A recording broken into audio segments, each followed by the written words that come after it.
Bonjour à toutes et à tous. Aujourd'hui, je vous retrouve pour un nouvel épisode de l'Élan du cœur sur le thème suivant, faire le deuil des vivants. Qu'est-ce que ça veut dire faire le deuil des vivants? Finalement, c'est accepter de laisser partir une personne qui, par la force des choses, ça peut être un changement de vie, un éloignement géographique, un conflit familial, une rupture, à la suite d'une maladie. Il existe en fait mille et une raisons pour lesquelles on va devoir faire le deuil d'une personne qui faisait partie intégrante de notre vie. Et ce processus, parfois, peut prendre des années, 10 ans, 13 ans, 15 ans, 6 mois, 2 semaines. En fait, il n'existe pas de recette miracle, mais ce que je voulais aujourd'hui, c'est finalement aborder ce sujet qui est crucial pour que dans le présent, on puisse être en paix et vous donner un petit peu toutes les clés.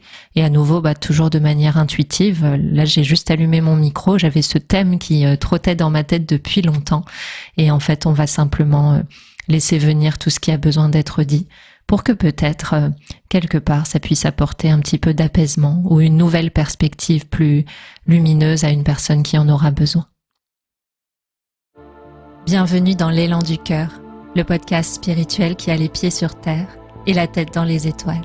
À chaque épisode, je t'aide à trouver le chemin d'une vie alignée et d'une spiritualité épanouie.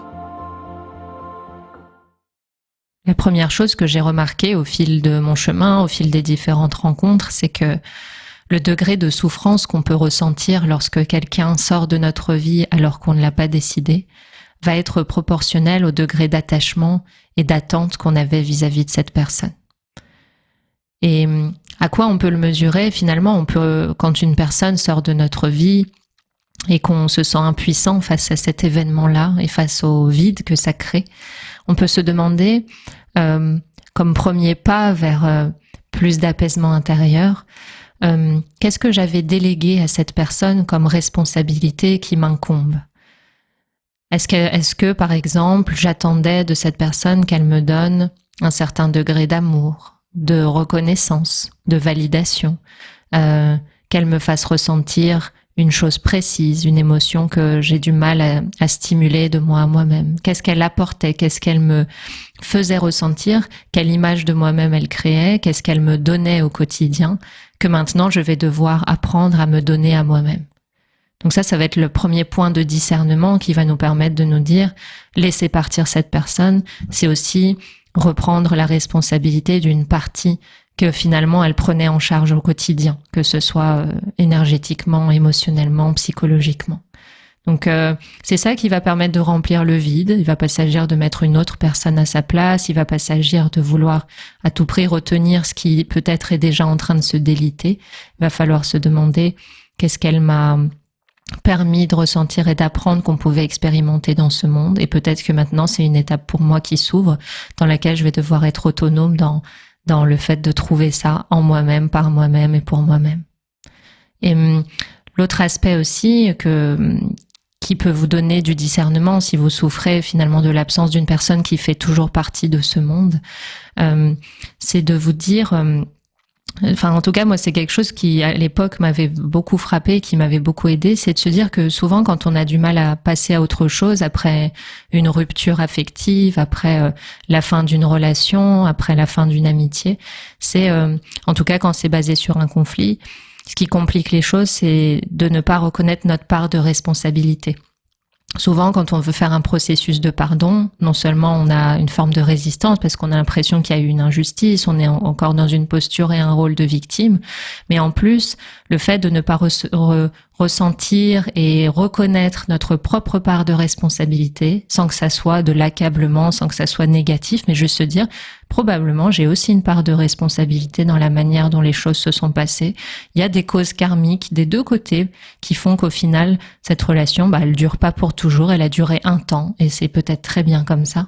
D'avoir ce discernement-là, de se dire que c'est un ensemble de conditions, un ensemble de causes, un ensemble de facteurs, et qu'il n'y a pas une victime et un bourreau. Parce que si on se dit que l'autre a été bourreau et qu'on ne peut pas lui pardonner, automatiquement on s'enferme soi-même dans une position de victime. Et du coup, c'est le contraire d'un cadeau qu'on est en train de se faire pour la suite de notre vie, mais aussi pour toutes les autres relations qui au présent pourraient mieux fonctionner si on était en paix avec cette personne qui peut-être est encore sur Terre, mais ne fait plus partie de notre environnement quotidien. Et en fait, cette thématique, faire le deuil des vivants, elle est importante parce que faire le deuil de quelqu'un dont le corps n'est plus là, c'est presque une obligation. Donc les étapes, on va vraiment les passer et on va, bien sûr à notre rythme, mais on va les traverser plus facilement parce qu'on sait que finalement, il n'y a plus rien à rattraper dans tout ça. La finalité ultime a été atteinte et on sait qu'il n'y a pas de fautif à ça, c'est simplement la fin du corps et le début d'un autre chemin pour une conscience. Donc ce deuil-là, on va dire, il peut être plus facile dans le sens où on n'a pas l'impression qu'il y a encore dans le monde une possibilité que ça soit autrement. Et c'est là du coup que le chemin d'acceptation est important parce que dans le cas d'une personne vivante qui est peut-être dans la même ville, la même région, le même pays ou simplement la même planète, on peut continuer beaucoup plus facilement à penser à cette personne, à se demander comment ça aurait pu être, comment ça serait.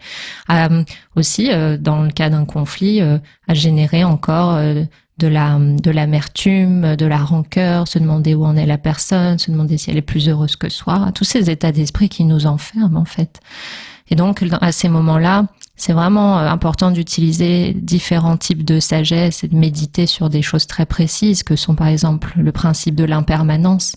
C'est-à-dire quand on rencontre quelqu'un, quand quelqu'un intègre notre vie et qu'on associe cette personne au mot agréable et quand ça devient un attachement, on a tendance à se dire que ce qui va prouver que c'est de l'amour, c'est le fait que ça dure toujours.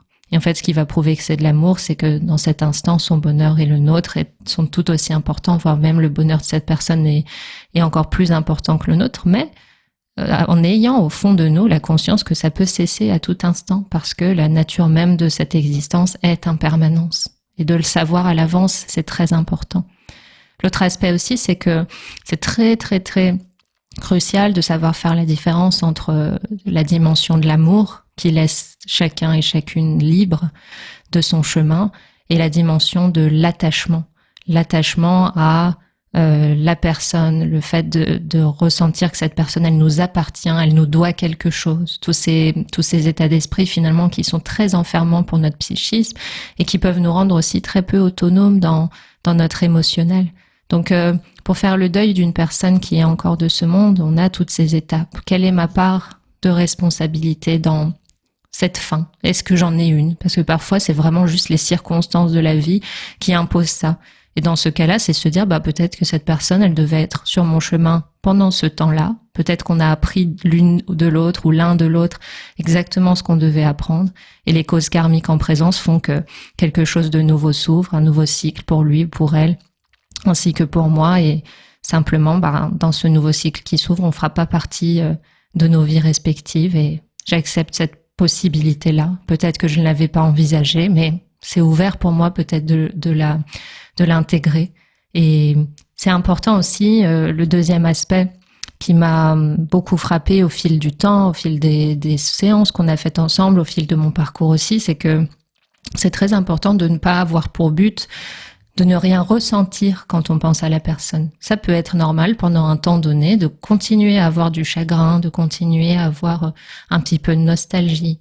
Et ça aussi, c'est impermanent, mais le fait d'essayer d'empêcher ça, de se dire il faut absolument que je ressente rien, ce sera un signe que je suis passée à autre chose, je vais plutôt camoufler les émotions vulnérables derrière la colère, ça peut vraiment faire durer énormément le processus de deuil.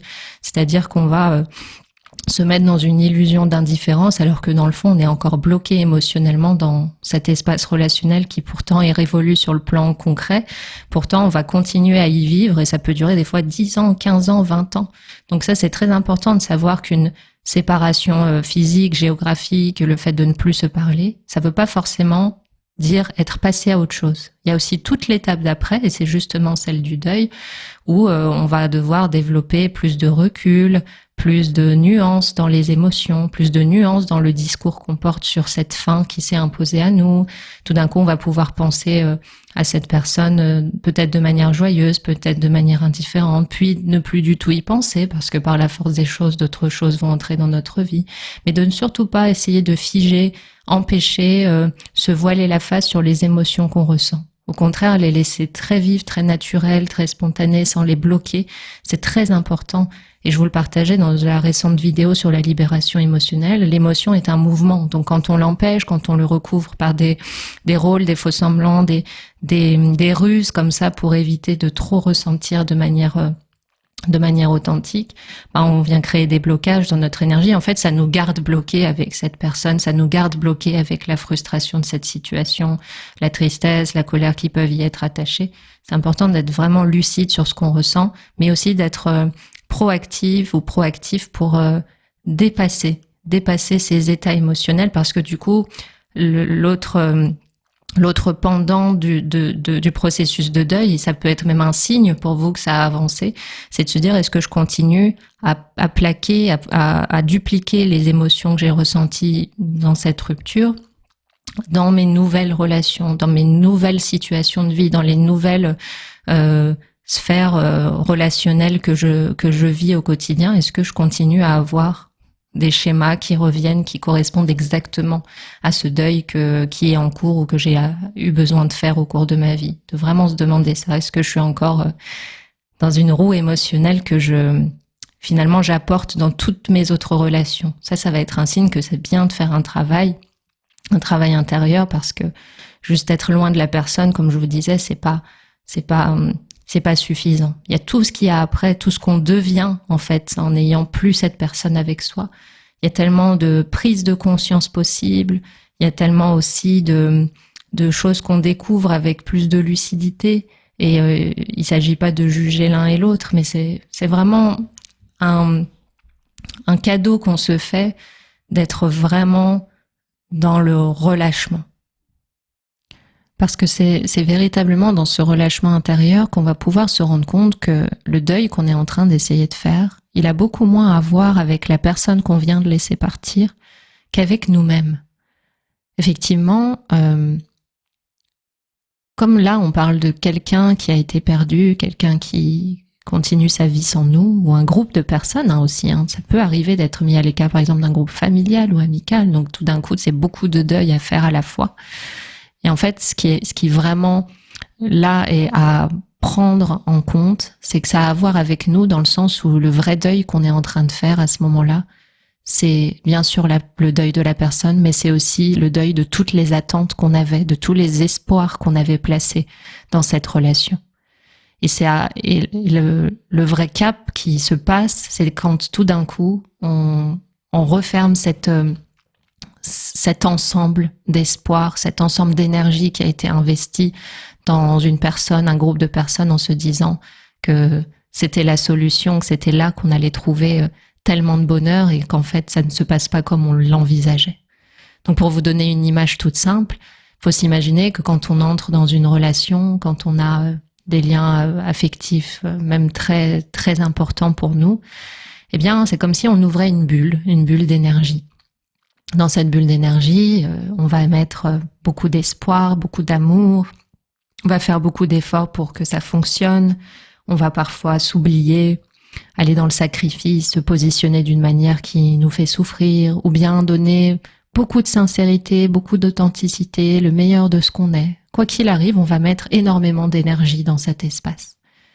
Et quand ça se termine d'un coup, et notamment quand l'autre personne quitte cet espace soudainement, on a l'impression de se retrouver avec tout ça sur les bras. Tout ce qui a été investi, tout ce qu'on a fait, tout ce qu'on attendait en retour. C'est pour ça que je parlais d'attachement tout à l'heure. Et donc on a une impression comme ça d'être laissé orphelin, et surtout on peut rajouter plein de mots. On peut se dire qu'on a été trahi, on peut se dire qu'on a été trompé, qu'on a été abandonné. On va se mettre vraiment dans des postures où on est victime de la situation. Mais c'est parce qu'il y a toute cette énergie là qui est en attente. qui a été investi, on a toujours les attentes au bout, on a toujours les espoirs, on a toujours une envie d'explication. Ça, c'est important de se dire qu'il existera peut-être toujours des questions sans réponse et que c'est pas ça qui va vous empêcher de passer à autre chose. Et vraiment, c'est vraiment de faire un travail. C'est pour ça qu'on le fait souvent en travail énergétique ou que je vous envoie la méthode des bonhommes allumettes, qui est déjà un premier pas pour se libérer de certaines négativités. Mais pour fermer cette parenthèse, c'est vraiment comprendre ça. La fin de la souffrance vis-à-vis d'un lien, c'est de faire fondre totalement cette bulle et de récupérer 100% de l'énergie qu'on avait investie dans un espace qui finalement ne mûrira pas, ne fleurira pas et ne sera pas éternel comme on le pensait. Et tout d'un coup, on peut récupérer cette énergie pour la remettre dans le présent. Et tout d'un coup, on revient dans un état émotionnel qui est beaucoup plus cohérent avec là où on en est, avec la personne qu'on est aujourd'hui, plutôt que la personne qui a été peut-être blessée ou heurtée par la fin d'une relation. Donc ça, c'est très important. C'est pour ça que ça a davantage à voir avec nous, parce que c'est un changement identitaire.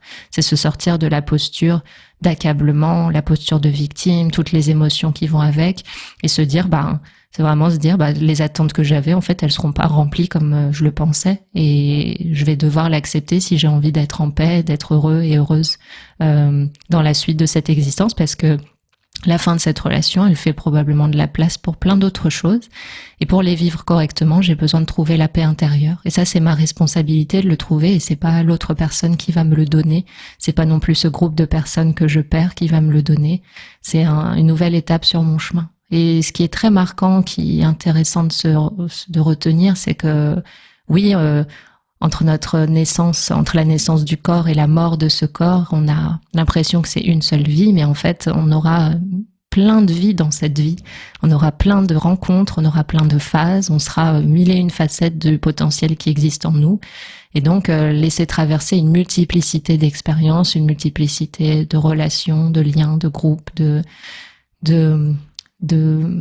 d'associations avec les autres, c'est tout à fait normal. Et il y a rien qui dure toujours, ça ne fait pas partie des lois de cet univers. Et par contre, oui, il y a des relations qui sont vouées sur notre chemin, qui sont des liens d'âme très particuliers, qui sont voués à durer toute notre vie et qui durent sur des vies entières et depuis de nombreuses vies, ça existe aussi. Mais les autres liens qui sont plus là, c'est tout à fait normal. Si on fait, des fois je pense à ça, si on fait le point sur toutes les personnes qu'on a rencontrées depuis l'école maternelle jusqu'à aujourd'hui, si on devait les regrouper dans une pièce, il nous faudrait un très très grand espace. Et toutes ces personnes, des fois ça m'arrive d'y penser, je me dis mais toutes ces personnes avec lesquelles j'ai joué, j'ai échangé des POG, j'ai joué à l'élastique, j'ai mangé à la cantine, qu'est-ce qu'on a fait? On a révisé nos examens, on a travaillé tard le soir après l'université, toutes ces personnes que j'ai rencontrées quand j'ai fait tous les métiers que j'ai fait, d'aide à domicile, journaliste, quand j'ai travaillé dans le digital, quand j'étais photographe, quand j'ai voyagé, quand j'ai dormi dans des maisons que je connaissais pas le temps d'une nuit, quand on a fait de la musique tard le soir. Enfin, franchement, c'est infini les gens qu'on croise, dont on retient pas le prénom parce qu'on les a connus juste le temps d'une soirée, ou des gens dont on était très proches et maintenant on a de la peine à se souvenir des traits de leur visage. Enfin, malgré tout, si là je pense à toutes ces personnes, j'ai qu'un souhait, c'est que j'espère qu'elles sont heureuses, quoi. Et qu'elles sont vivantes aussi, parce que pour certaines, je sais pas.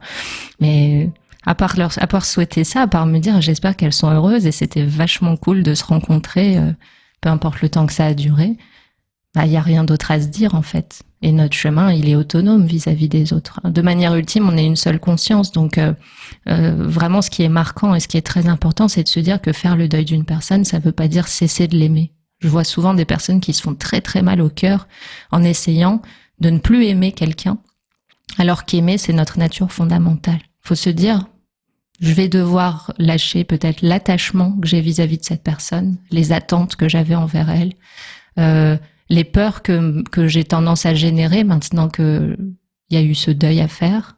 Tout ça, c'est moi qui vais le faire, mais c'est pas nécessaire de fermer son cœur pour oublier quelqu'un ou laisser partir quelqu'un. C'est pas nécessaire de lui souhaiter du mal, c'est pas nécessaire de cesser d'aimer totalement. C'est vraiment le discernement de se dire, sur le plan ultime, notre lien d'âme, il fait que il y a de l'amour, et cette personne, je lui souhaite vraiment d'être la plus heureuse du monde. Et sur le plan humain, j'avais des attentes, j'ai été déçue, j'ai eu des émotions, Et maintenant, c'est ma responsabilité de retrouver la paix et de pardonner. Et ce travail de pardon ou ce travail d'acceptation, eh bien, c'est un cadeau que je me fais de me sortir moi-même d'une cage dans laquelle il y a de la colère, du ressentiment, de l'amertume, des croyances limitantes, comme quoi ça sera plus jamais pareil, comme quoi j'ai perdu quelque chose, comme quoi je suis pas complet ou complète sans cette personne.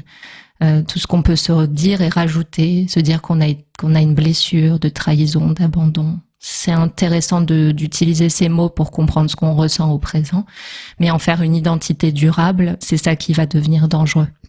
Donc, faire le deuil des vivants, c'est véritablement une évolution d'identité, une évolution de conscience et une occasion aussi de trouver beaucoup d'apaisement dans le cœur, parce que souvent, la manière dont on va réagir à la nécessité d'oublier un vivant, ça va faire écho à des choses qui ont été vécues bien plus tôt dans notre vie. Et ça va être une très grande occasion de guérison et une très grande occasion de devenir son propre ou sa propre amie et une très grande occasion d'évolution au niveau du cœur et de comprendre vraiment ce qui est crucial dans cette existence. Donc, il y a tellement à apprendre et pour chaque cas, il y aurait beaucoup à dire. Vous voyez, si là, je centrais le propos sur la rupture familiale, on pourrait en parler 1 heure. Si on parlait des ruptures amoureuses, pareil, ou peut-être 2 heures pour les ruptures amoureuses.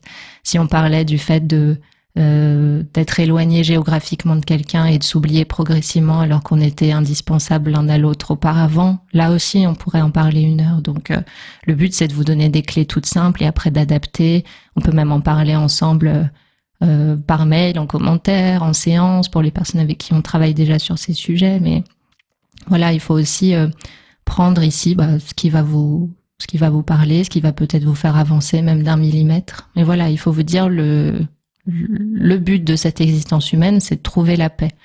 Donc il faut regarder où vous en êtes au présent et quel est l'antidote. S'il y a de la colère, voilà, comment je vais travailler sur la perspective du pardon, parce que le but c'est d'être en paix et que mes relations présentes ne soient pas gâchées. S'il y a de la tristesse ou de la peur, voilà, aller travailler sur la dimension de l'amour, sur la dimension du cœur, sur avoir de la lucidité, écrire. Qu'est-ce que j'en attendais? Quelle est la déception que je ressens? Est-ce qu'elle fait écho avec une autre déception? Est-ce que j'ai l'impression qu'il y a un vide? Et ce vide, comment je peux le combler de moi-même? Et finalement devenir autonome dans l'amour et la sécurité que je peux ressentir. Donc, il y a d'immenses voies très lumineuses qui peuvent s'ouvrir à partir d'un nœud comme ça, d'une friction qui est « aïe, j'ai du mal à laisser partir ça, j'ai du mal à accepter comment ça s'est passé, j'ai du mal à ne plus voir ces personnes, même si je sais que ça ne m'était pas bénéfique. Il y a des parts de moi qui retiennent, et ces parts de moi, elles ont juste besoin d'amour. Comment moi, je peux m'en occuper? Enfin voilà, c'est très vaste, j'ai tellement de choses à dire.